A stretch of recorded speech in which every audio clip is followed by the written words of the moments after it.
My today video is about how can find scholarship for master or PhD in UK universities. Before going in detail to explain the steps that how can apply for master or PhD scholarships, I will share my experience. When I did my BS degree in physics, then I applied for admission in Liverpool University of Liverpool, UK.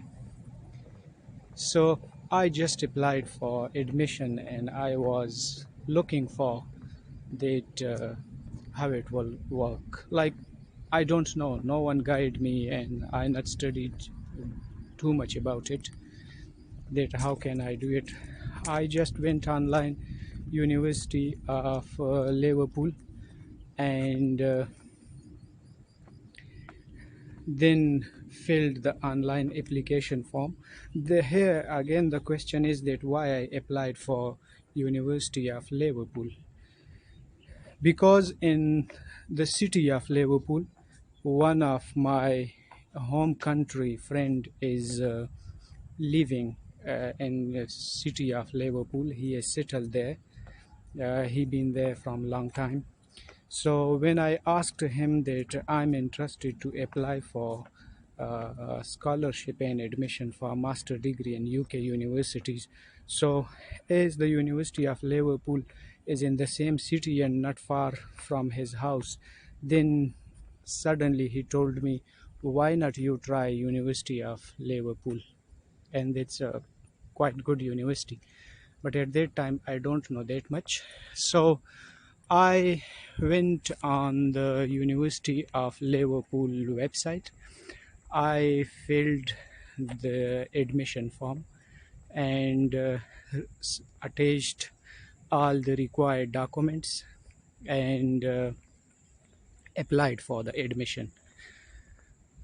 But for in UK university, applying for admission is twice a year.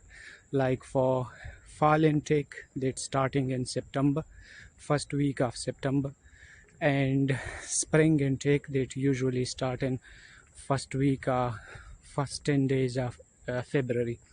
That semesters that starting around there. So I applied for admission in University of Liverpool, and after some time, I think after a month, they replied me that you have some deficiency in documents and you provide us that. And there was only one deficiency, is that provide us your English proficiency certificate, IELTS or TOEFL or something like that. So as I was not any IELTS or TOEFL, so I was nothing to submit something like that. But then I asked them that I don't have any of these, so what can I do else? So they said your qualification, your degree that you already been obtained from university, your last university, that was in English, in your local language or national language.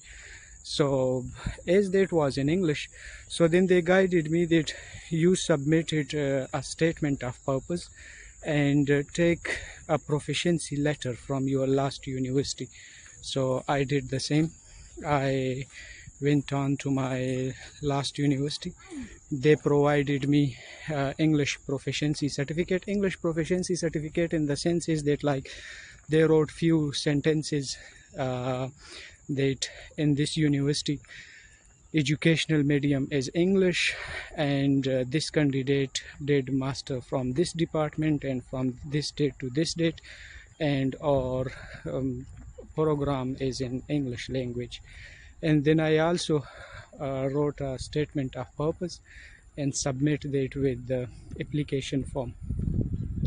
So after a couple of weeks, they replied me through email again that you've been offered admission for a master degree in University of Liverpool, and at the same time they sent me like the fee criteria, how much I have to pay and how much is accommodation, and like in the email, in the attachment, there was everything, like how much I have to pay, how long is the master degree, and if I want to live in university accommodation, how much I need to pay.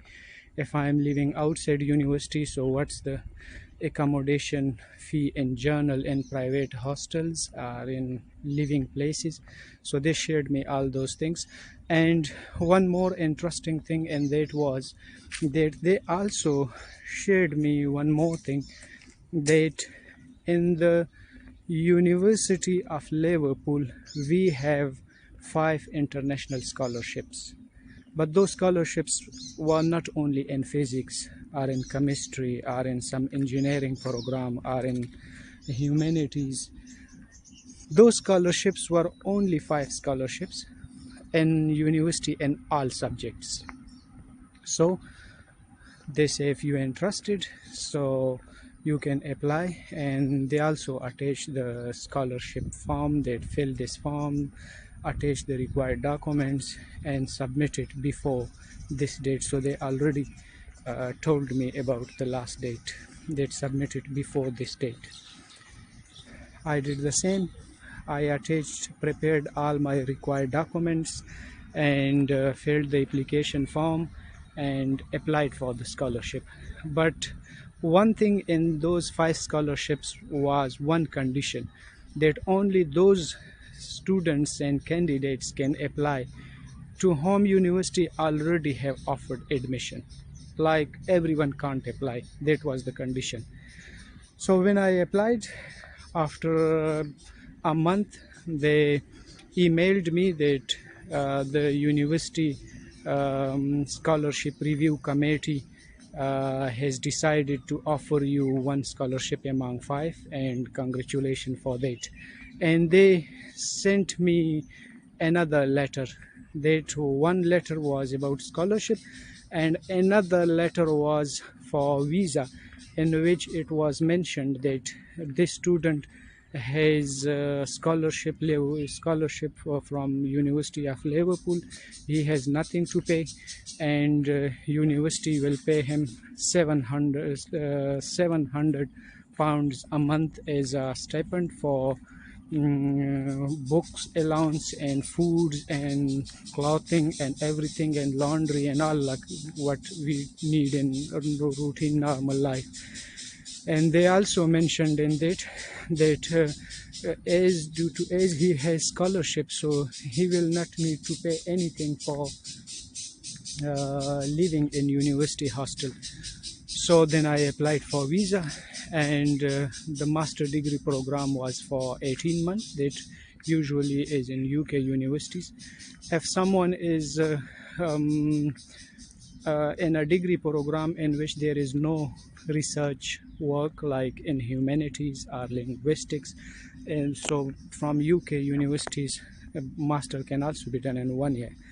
But if someone is in science subjects, so they also need to do research work and submit thesis and do some experimental work if there is. So then that program was for 18 months, and within 18 months I was graduated.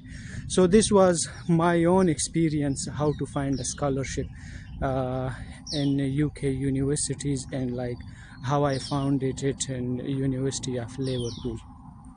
So now I will briefly mention that how can find be a scholarship in UK universities. So first of all, students need to go to the university website and note the important dates, and also search on the university website that is there any scholarship in the university. One. Another is to note important dates like when the admissions will be opened, when the admission will close, and what type of documents they need. All to note it down, all these things, and then prepare accordingly. And if a university is asking for TOEFL IELTS, so that before due date, if that's the condition of the university, then student also need to do that. And if some more universities can exempt someone from IELTS or TOEFL, like University of Liverpool did with me, like to submit a statement of purpose and to submit a proficiency letter from the last university, that's also possible. Okay, so now I'm gonna conclude the main steps. So first of all, how can find a scholarship is to keep a close eye on universities in UK, especially in intakes. Intakes means that, like, if someone is interested, like now these days it's November, start of November, so if someone is interested to join university in spring semester, so they should plan now. And if someone is interested to start university in September, in February, so start working from now. And if someone wanna join in September, so they can also struggle now to get ready all those required papers. But if not, so can apply for the admission and other things, like in March or April, because in that time interval the admissions will be open. Like for example, someone is applying from now for September intake, so the admissions are open for spring intake. So but can work out on all those papers what's needed, like for to get ready and pass through IELTS exam or TOEFL. Besides that's like to get all the other information, such as reference letters, statement of purpose, or research proposal, because there are many things need to be submitted. So to find a scholarship is that, like, to keep on government announcements. Government announcements is that, like, to apply for Commonwealth's UK Commonwealth Scholarship, which is a very famous scholarship. Another is to keep an eye on Chevening Scholarship, which is UK government another scholarship. Besides that, to keep an eye on university scholarships. Besides that, there are also some other funding agencies and that award scholarship to students. Is that, like, mostly is some big celebrities have founded some scholarship program, and besides that, some charity organizations have some scholarships, and as I will say again, university scholarships. So there are, and some even some rich people have also founded some scholarship programs with some honorary name, and that's also a type of scholarship can apply. Besides that, in each country there is also some UN scholarships and other type of scholarships that you will need to search out. I will say again, in my previous videos I have clearly said this, that there are a lot of scholarships, many scholarships are there, but if someone seriously think about that, dig it out.